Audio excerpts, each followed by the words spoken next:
Hello everyone, it's Red Gadget here and we have another video. So today we're working on the statistics part of the AI ML pipeline that we built before.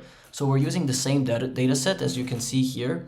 This data set is based on the 6 cards that the player 1 opens and the 6 cards that the player 2 opens. And then who went first and who won, right? And we want to kind of build some statistics on this because we have all these cards and we can kind of rank them, right? So yeah, I didn't want this data set to go to waste after we build our AI model. So I think showing some statistics based on individual cards and in the context of opening them, right? So not not throughout the game, but just on the opening 6. We can still draw some conclusions on which cards might be good to open and which ones might maybe not be so good to open. So yeah, it's approximately 772,000 games. So let's say 800,000 games. And yeah, so it's a huge data set, and we can really kind of avoid some biases by having such a large data set. So yeah, we have cards for player 1, cards for player 2, as I said, first player and winner. So this is the basis of our study. And then for some metrics, the main metric that I introduce is this differential, which is basically the wins minus losses for a card. So if a card has, like, for example, I don't know, 100,000 wins and 60,000 losses, the differential would be 40,000, right? So it would be a large number. And for example, that card might be very, very well played, while another card, for example, I don't know, like something that's not so meta, would have, for example, let's say 2,000 wins and 1,000 losses, right? So even though this difference is relatively the same, for example, differential is a lot higher, even positively and negatively, for cards which are played often, right? Which is natural because it will have more wins because it's played more, it will have more losses because it's played more. So if you subtract these big numbers, you will probably still get a big number. Same works for small numbers and not so meta cards. So for that, we introduced the z-score, which is just a standardization technique. So we have a score for a card, and then we have the mean of the sample, and then we have the standard deviation. So the z-score just tells us how far are we from the mean in terms of standard deviation. So in this sense, we can we can kind of take this problem that we had with differing differentials in terms of magnitude and kind of standardize them. So z-score is just like a fancy way to look at a differential without having a bias of popular cards. Now, on the other hand, we have metrics that we use as well, but we don't use it for ranking. So we have the win rate for going first, second, and on average. So we'll look at all of these three plus the z-score. I've kind of nicely injected it into the picture on the tier list. You will see that after. But yes, we have not used these three for ranking, although they do correlate. Like often cards with high win rate have it because they have a high differential, right? They have more wins than losses. So if you actually, like, mathematically, they should correlate very, very well. And yes, same works as well for if they have a very low win rate, it's probably because they have more losses than wins. So therefore, the differential will be negative and very small, and then the z-score will be also negative. So yeah, with the metrics out of the way, let's talk about 3 things before we get into the tier list. So number 1, this is only based on the opening hand. So opening 6 for one player, opening 6 for the other player.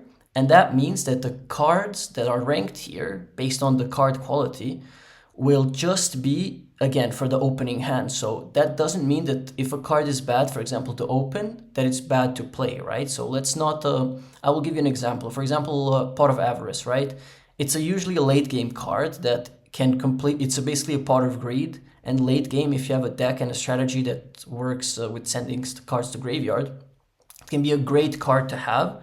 However, to open it in your opening 6, it will probably contribute to more losses than wins, for example. So it might show a negative impact in our study, but it's important to know that not everything is included here. So we are just considering the opening or the starters, right? How good of a card is a starter? And some cards are just insane late game. So yeah, keep that in mind while we go through the tier list.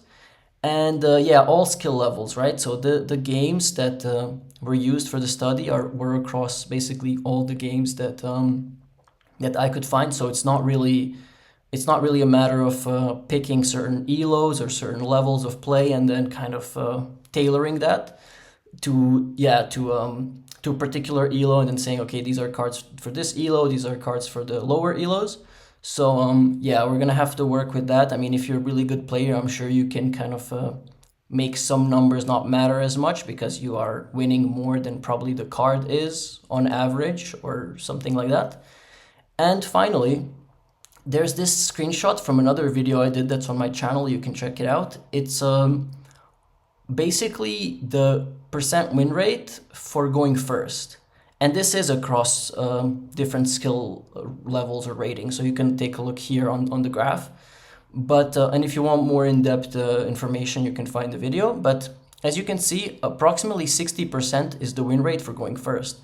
So if a card has going first, like for example, 65% win rate, that means it's good. But for going second, it might have 45. And that's also really good because yes, I mean, 60 for going first on average, 40 for going second. So 45 actually helps you in terms of going second, right? So even though it's below 50%, it's still this extra 5% is kind of helping you get out of this deficit of 10% that you just have by default by going second. So that is also something to keep in mind when looking at the win rate going first and second, which is included in the tier list. Now, with that being said, I'll see you on the tier list maker. Okay, so we're back here in the tier list maker, and I've hidden the cards because I want to introduce them as we go. And also there's information on them, so it's very clear to see based on the cards which kind of region they fall into, because basically each of these rows or tiers is just the cutoff point for each z-score. So yeah, we could just get into it. So maybe let's start with one of the strongest cards and something I've hinted at before. Now, this particular card here, let me grab it, goes directly into S tier.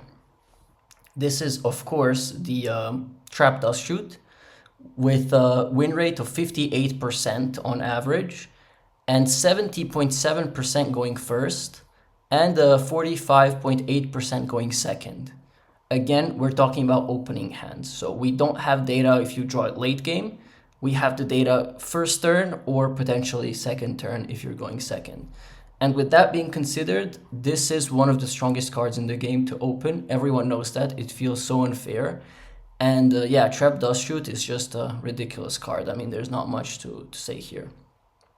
Maybe we should go into the next card. And I'll actually kind of maybe go by tier. So let's put the first card of A tier, which is this one, believe it or not, and you probably will.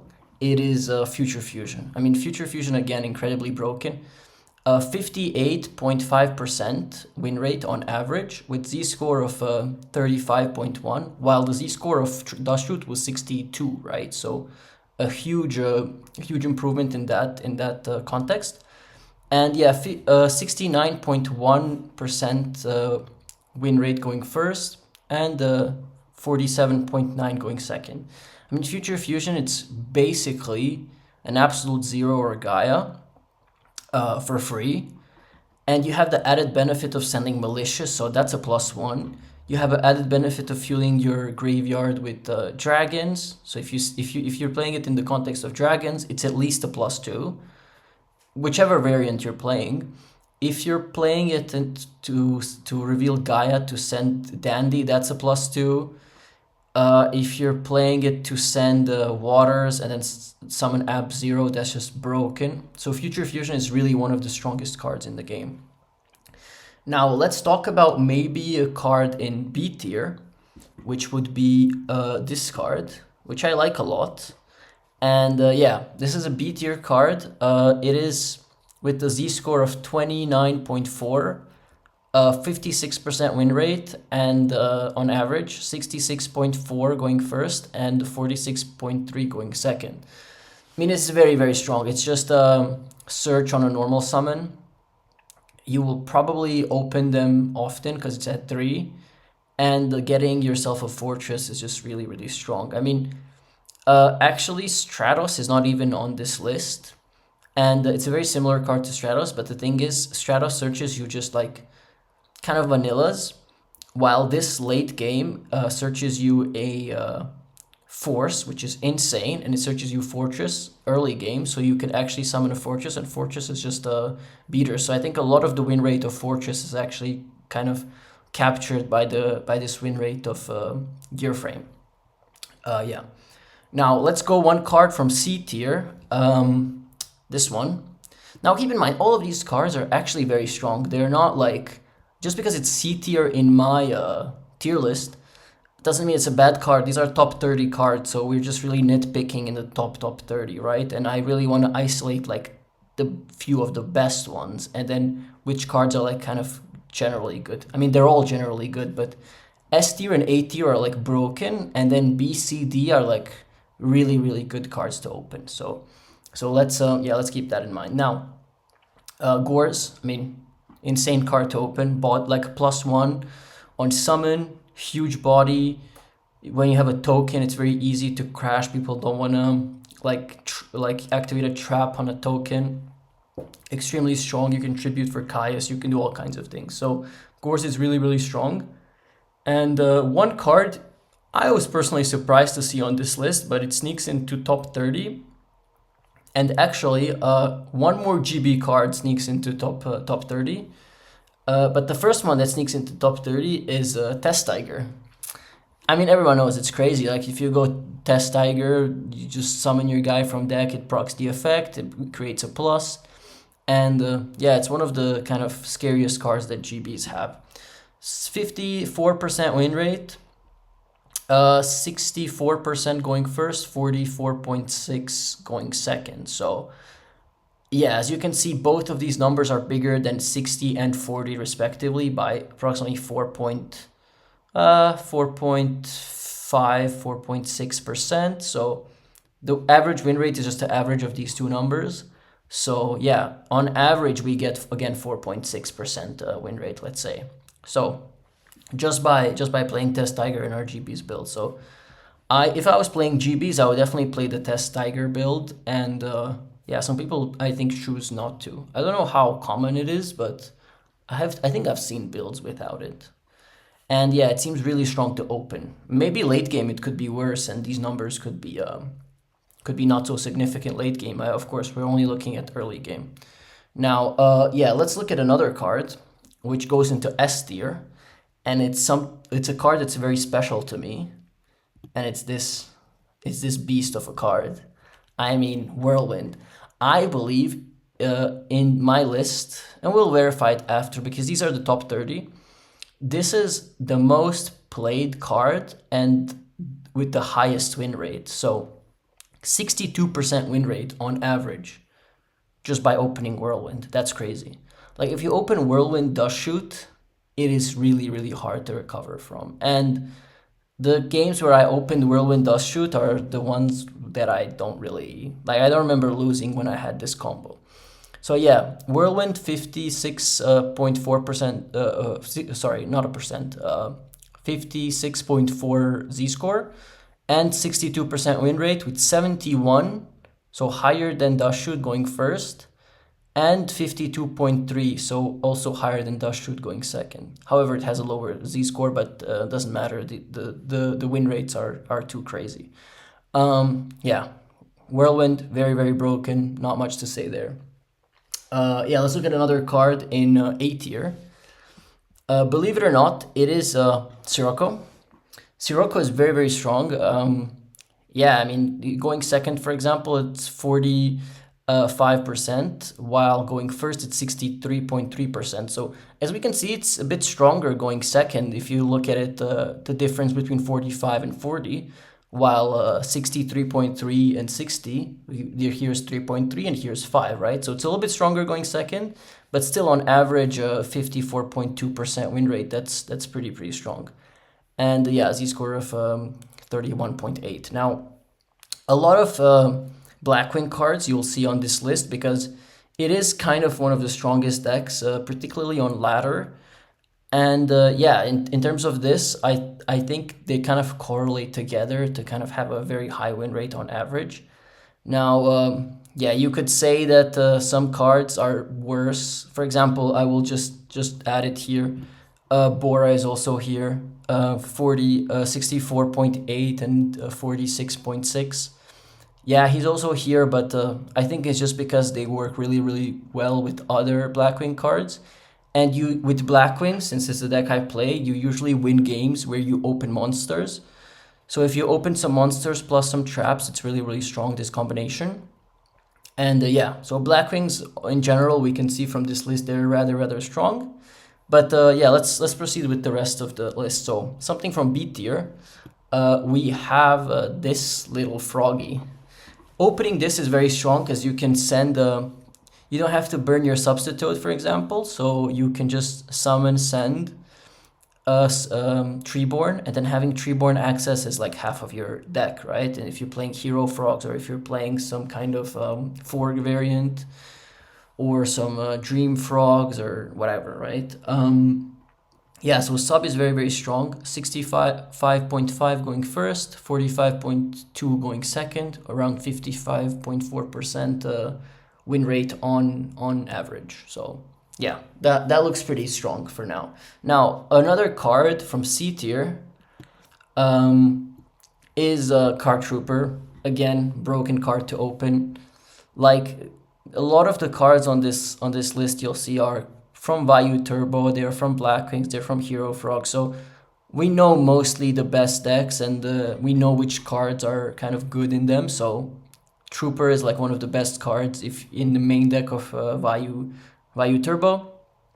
Also in other decks, I mean, in Lightsworns, for example, you get your milling going and stuff. But draw one plus mill plus a beater, I mean, you can't really beat that. And as it shows, it's really strong going first and going second to open.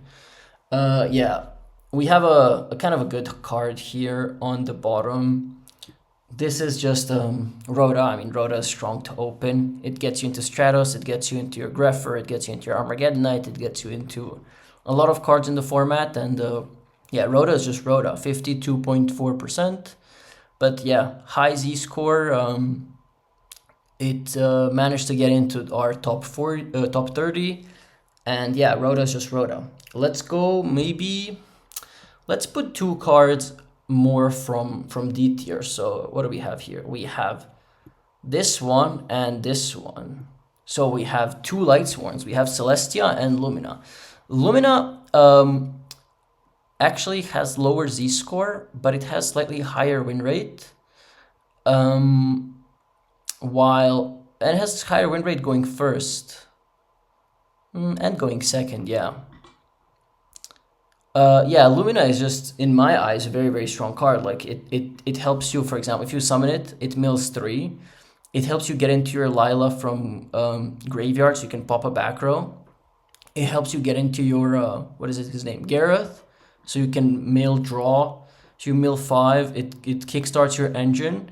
And yeah, it's one of the strongest cards in it. That's why it's limited, I mean, in Lightsworns. And then we have Celestia, which Celestia I believe is good to open because it's almost like a Monarch. If you're going first, for example, you just set your Raikou and set something. Or you just have a Jane that the opponent can't beat over, and then you contribute it, pop it 2. So it's like a pseudo Monarch, and it mills 4 for cost. So getting milling in Lightsworns is really, really strong. Now, okay, so let's maybe go to another card in B tier. So, what would it be? What do I have here on the right? We have another Charge. So yes, we're continuing with the Lightsworn team.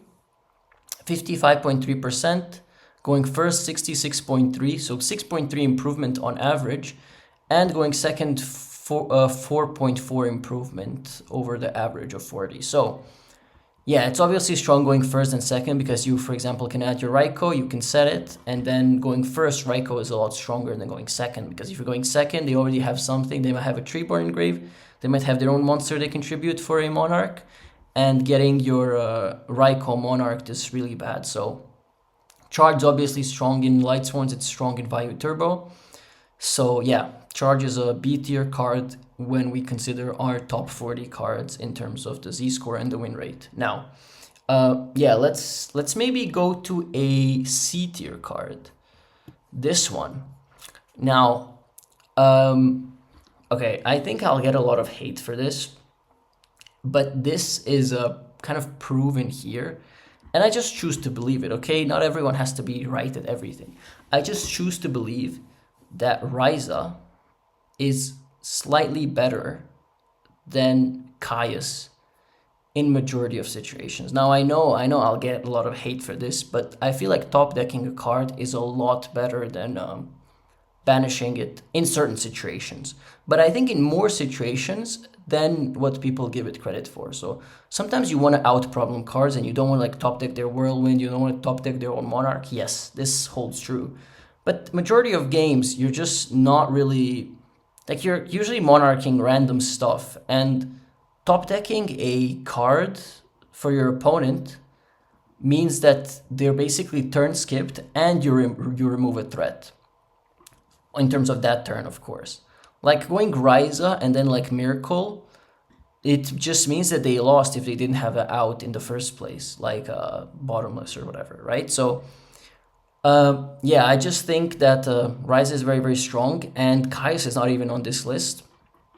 This also might be because, again, we're looking at the opening hand, so at the start, Ryza might be better, but then as the game progresses, maybe Caius is better because you actually want to banish their threats and not really top deck them anymore, because their threats are more kind of, how do I explain it?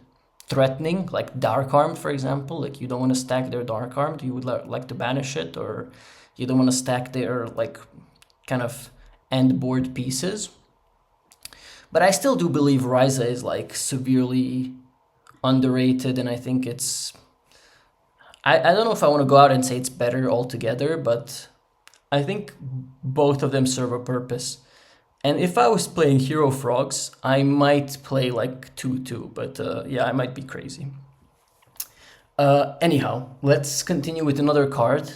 Yeah, Blackwing theme. This card belongs here. Another Blackwing, probably due to the Blackwing kind of Blackwing inflation in our data set. I mean, as we can see, 4 Blackwing cards. Actually, no, let's do this. 5 Blackwing cards. We have 5 Blackwing cards in this range. And yeah, probably because most of them are kind of, how do I say this? Like they work together very well.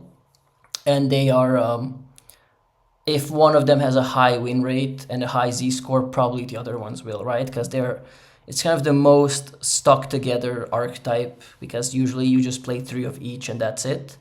And the Blackwings are one of the strongest decks, so I think this kind of is why we have it this way. Now, Shura is, yeah, Z-score 41.6, but 57.3% win rate, 66.6, and 48.1 going second. So, yeah, again, very, very strong. Nothing like Whirlwind, of course, but pairing them, like drawing these 3 is kind of a god hand. Like, in terms of numbers, I don't even know how you would combine these numbers, but like if you have one card with 58, 62, and 57% win rate on their own, yeah, I think combined they probably have like 70 to 80% win rate, maybe more. But yeah, it's extremely, extremely strong.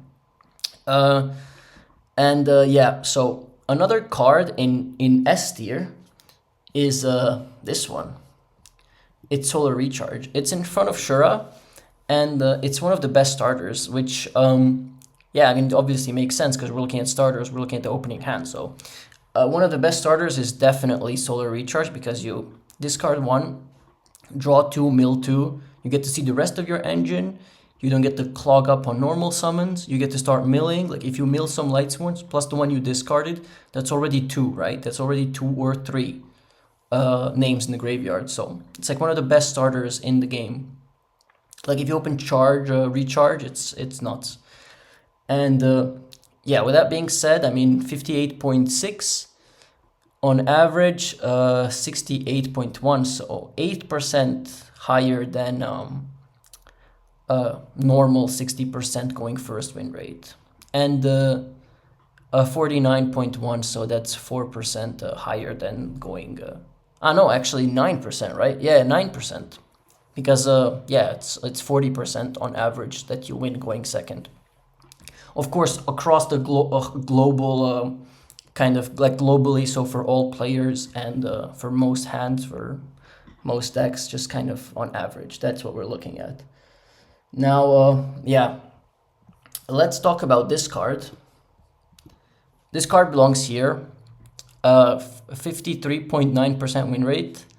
Yeah, it's kind of crazy how, like, if we were to look at this data set from a different perspective, so not just the opening hand, but yeah, but like across the whole game, that would probably be higher. But since we're talking just about opening that, it's not that strong. I actually in War League, I have lost a game where I opened that. It's my last War League game.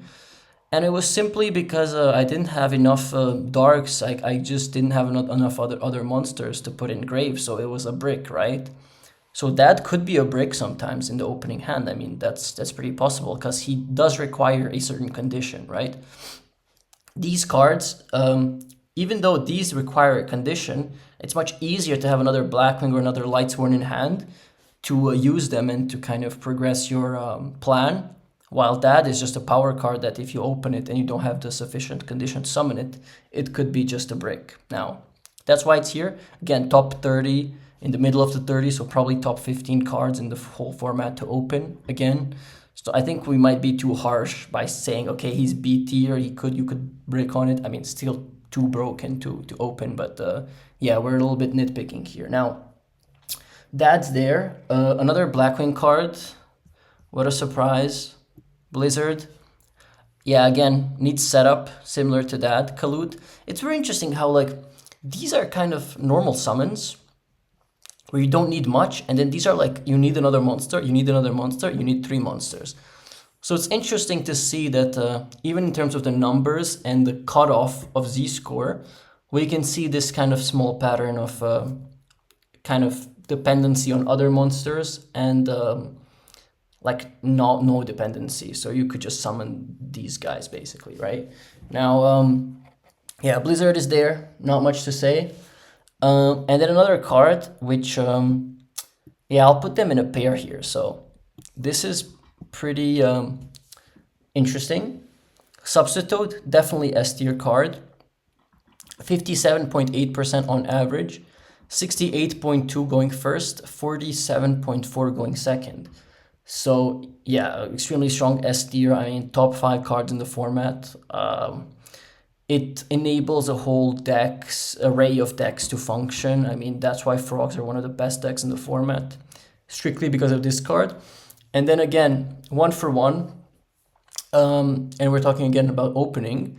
So 1 for 1 is interesting because, I mean, it's like opening a sub. So I think a majority of the win rate of the 1 for 1 is because of Substitute. Maybe because of Fishpork Blaster to an extent, but you still require a discard, so it's worse, right? So it makes sense that it's in these kind of conditional cards on the bottom, the ones that require some certain conditions.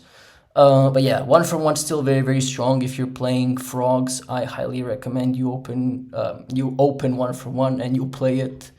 And I think deck building should be kind of focused on opening cards to an extent.